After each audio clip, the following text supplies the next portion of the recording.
Good day and welcome to Black Agenda Report. I'm Margaret Kimberly.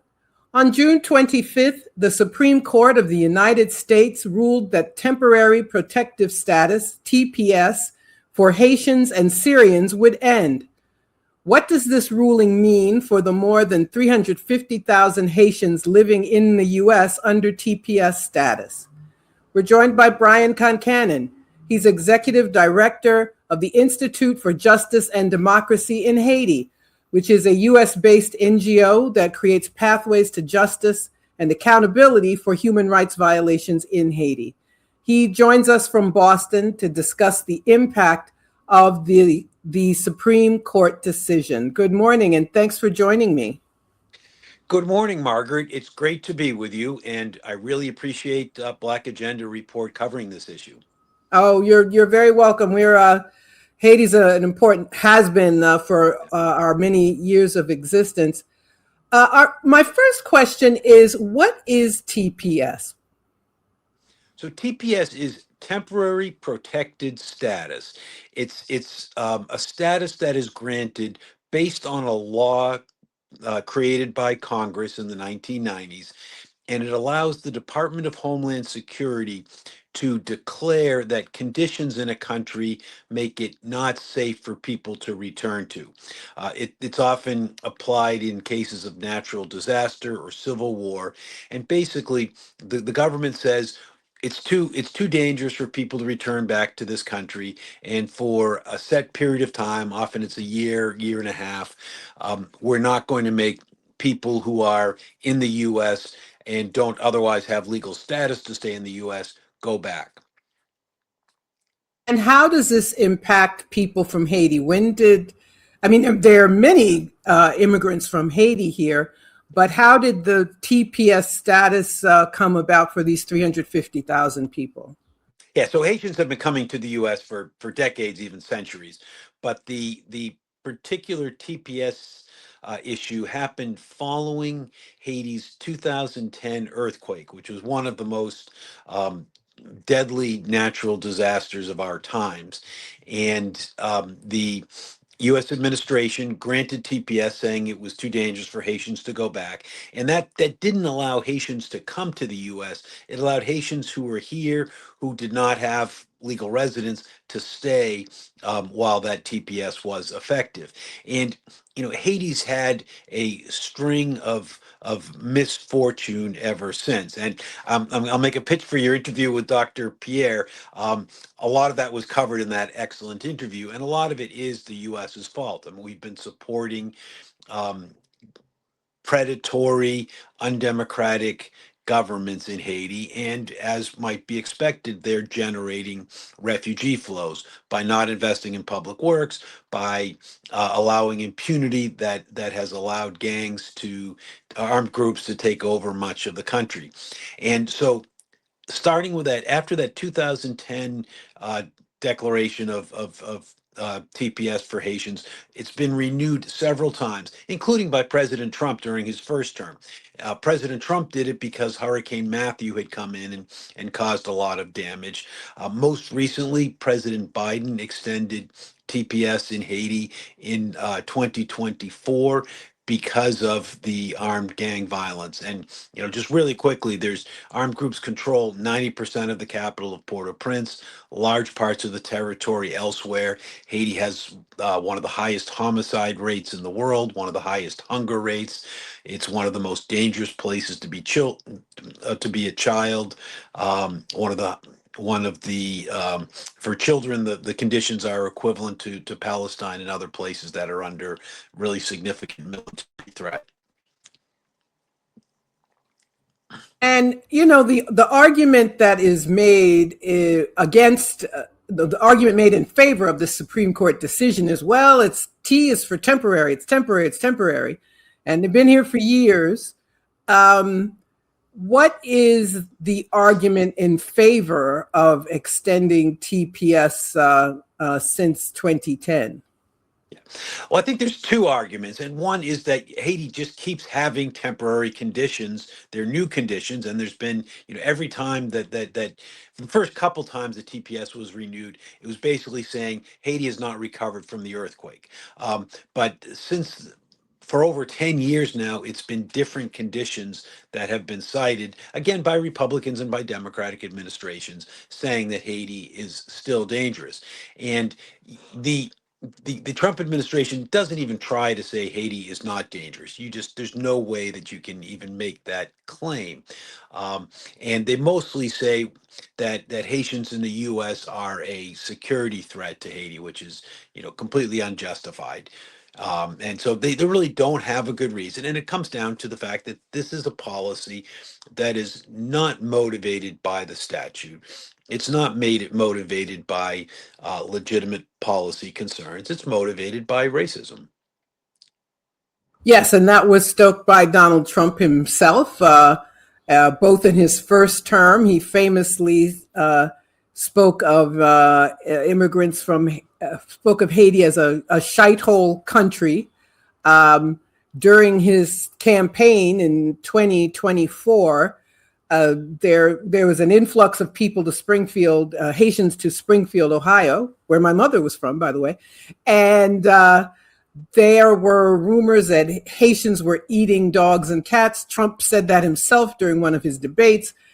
Before we had a little tech interruption, but I was speaking of the 2024 presidential campaign, and Donald Trump repeated these smears against Haitians in Ohio.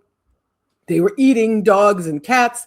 J.D. Vance, his running mate, who was an Ohio senator at the time, said, well, it might be true, it might not be true, trying to have it both ways. It was really vile, these racist attacks. And he still does that, and it's been picked up by other people. So we see the influence of racism on perceptions of Haitians and on reactions to this decision. Yes, it's, one important part of the context is that this is not something that's been going on in the current just for the current presidential term, or even for President Trump's political career. For 40 years, corrupt politicians have been demonizing Haitians in the US as a way of acquiring power and diminishing the rights that all of us enjoy.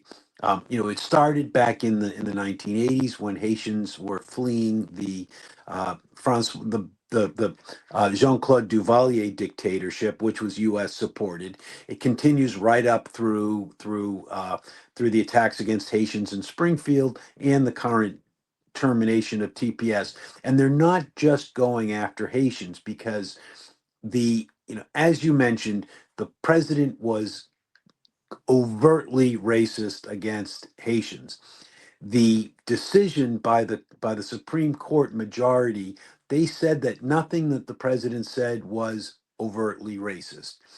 If what the president said about Haiti is not overtly racist, then nothing is. So really what the court was doing in that decision was telling lower courts that there is no more 14th Amendment. There is no more protection against racist discrimination by the federal government. Because if the court can say that Trump's statements to Haitians are not racist, then nothing is racist under the court's jurisprudence. And so that's really at stake. And that's going to that that message is going to apply to any discrimination claim by anybody before any U.S. court. So it's really broad ranging. Another part of this of the ruling was that they said that the lower courts have no jurisdiction to review a whole swath of decisions made by the executive branch to see if they are abusive. And so everybody in the United States has some risk of being a victim of an abusive government process. And now all of us have lost the ability to go before a judge and say, this is abusive and illegal. And I have a question about people who have. By the way, there are other countries. This ruling was about Haiti and Syria. There are TPS holders from other places. What are those countries? Yeah, I'll kind of come up with the list. It's 14 countries. It's a total of, I think it's 1.3 million people with TPS. I didn't know there were Nicaragua. so many. I wouldn't have asked the question that way. I wouldn't have expected you to memorize 14 countries. But the ruling applied to Haiti. Does it potentially impact folks from other places? Yes.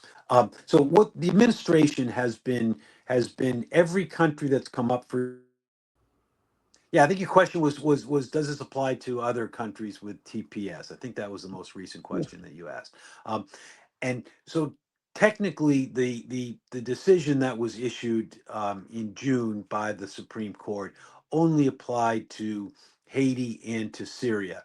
But in practice, it applies to any country with TPS, and it really prevents anybody with TPS to make any challenges um, to the to the termination of TPS. There is still some possibility of progress on the Haiti case. So what the um, Supreme Court did was it sent the case back to the lower court while allowing TPS to be terminated. So as soon as TPS is terminated officially, and we expect it's within a matter of weeks, the government is going to be able to start deporting TPS holders. We expect as soon as today, but likely within 2 or 3 weeks, that work authorization for Haitian TPS beneficiaries will be terminated. And so the government's able to go through with the termination of TPS while the case is still in the courts. It's possible that months from now we will get an order from the court saying that the termination was illegal, especially on the grounds that it was racist, because that judge has already found that there was a reasonable likelihood that the Haitians would succeed on that claim. At that point, the government will appeal. Most people are afraid that the Supreme Court will throw out that decision that it was racist. Um, and it again, there's no real guidance to be had from legal precedent because the Supreme Court isn't using legal precedent. It's just making decisions that it feels are in the political interest of the Supreme Court's constituency. So it's hard for lawyers to do the things we normally do to anticipate what the court's going to do. But there's certainly a likelihood that even if the Haitians win at the lower court a final decision that the termination was unconstitutionally racist, that the Supreme Court's going to say no, that's not racist. Can TPS holders apply for permanent residency? Can they apply for green cards, or is that part of the problem that they have? That's part of the problem that we have, and it's important to recognize the larger problem that our country has not been able to come up with a rational approach to immigration for several years because the policy is so politicized. We have a large amount of people who are undocumented, even though by any measure our country needs more immigrants to run the economy. We're just politically not able to do it, which is part of this creating this problem of people with TPS having TPS for long periods of time. Currently, people with TPS, there is no program for people with TPS to move to other to systematically move to other immigration statuses. If someone does have TPS and they have an additional way of getting status, they should apply for that. And we've been encouraging people to do it. That includes people who have family-based immigration uh, possibilities. It also includes people who have asylum claims.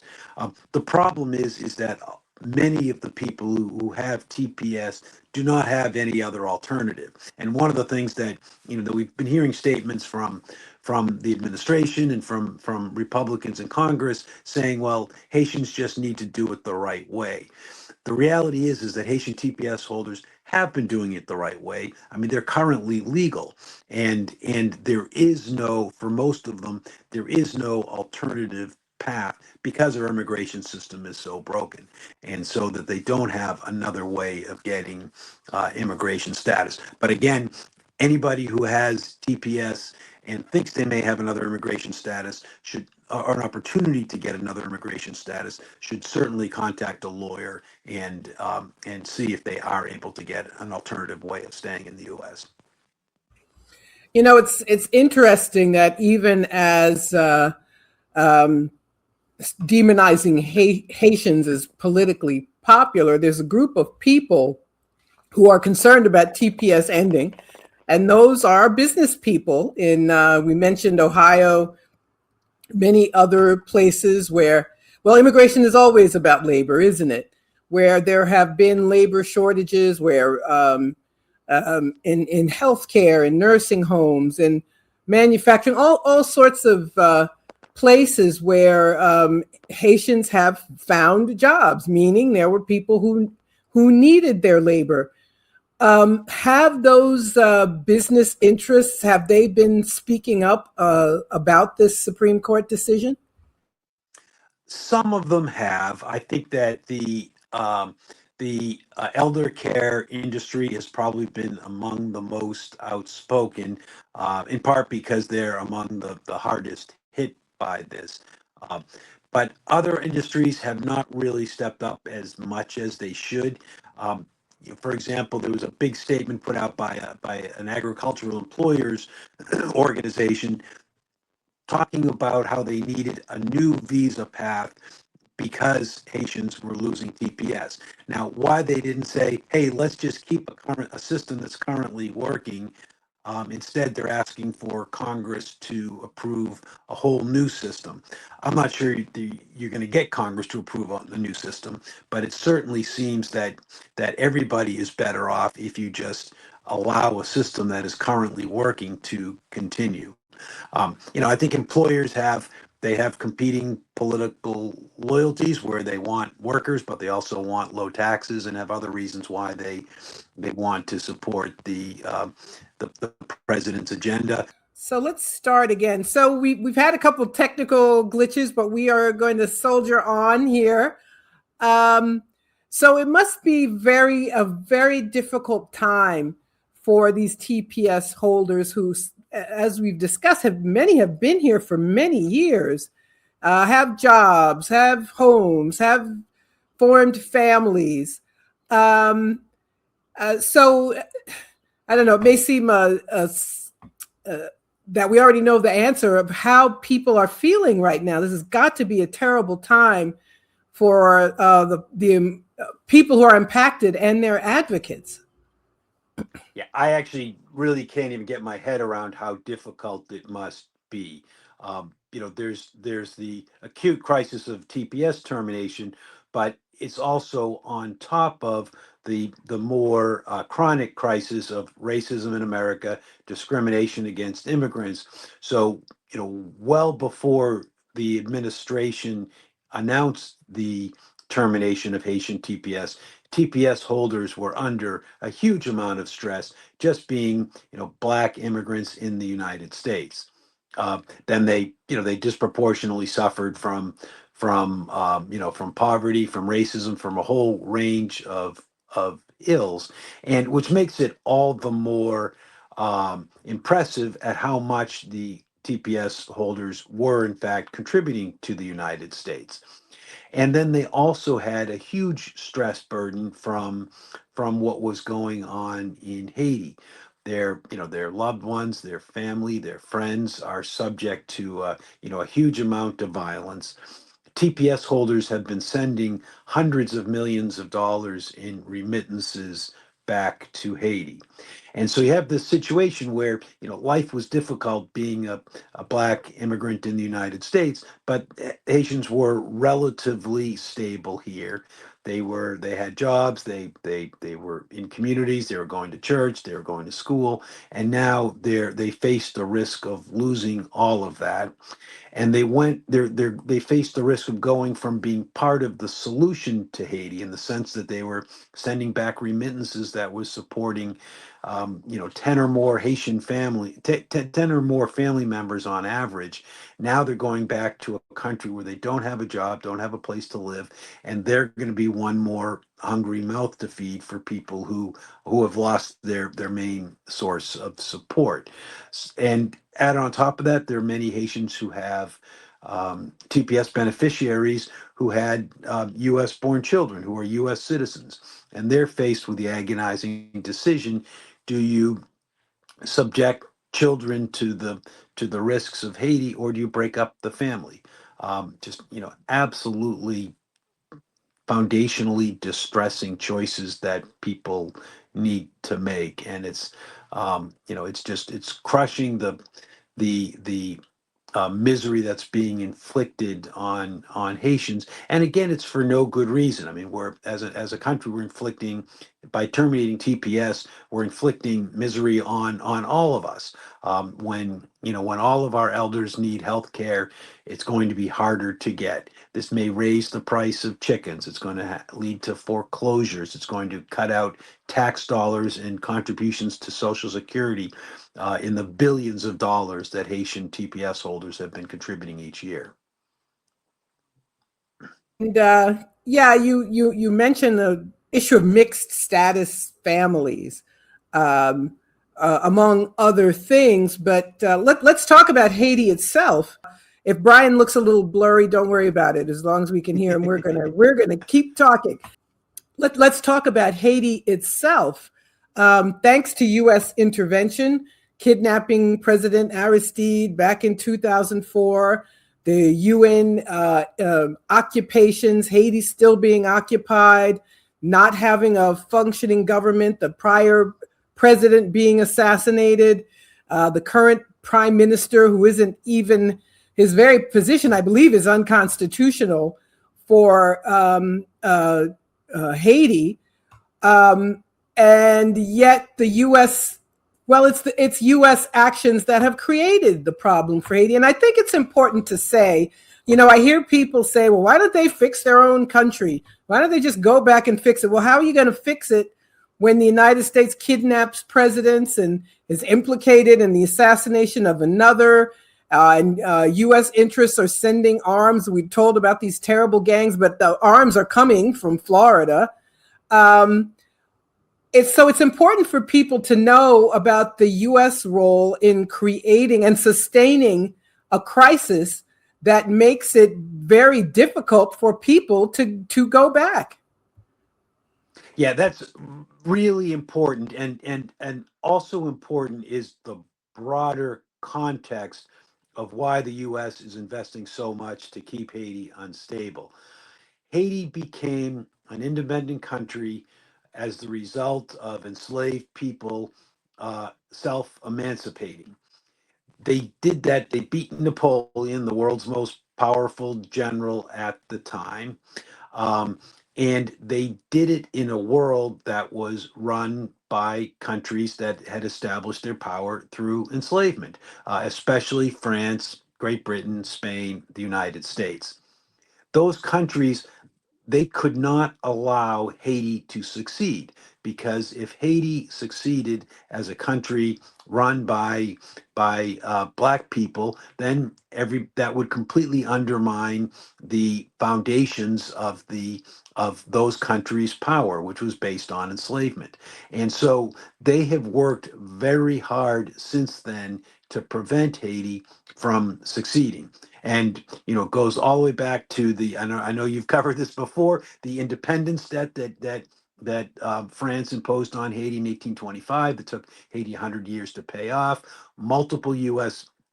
military interventions, including the longest U.S. Marine intervention ever.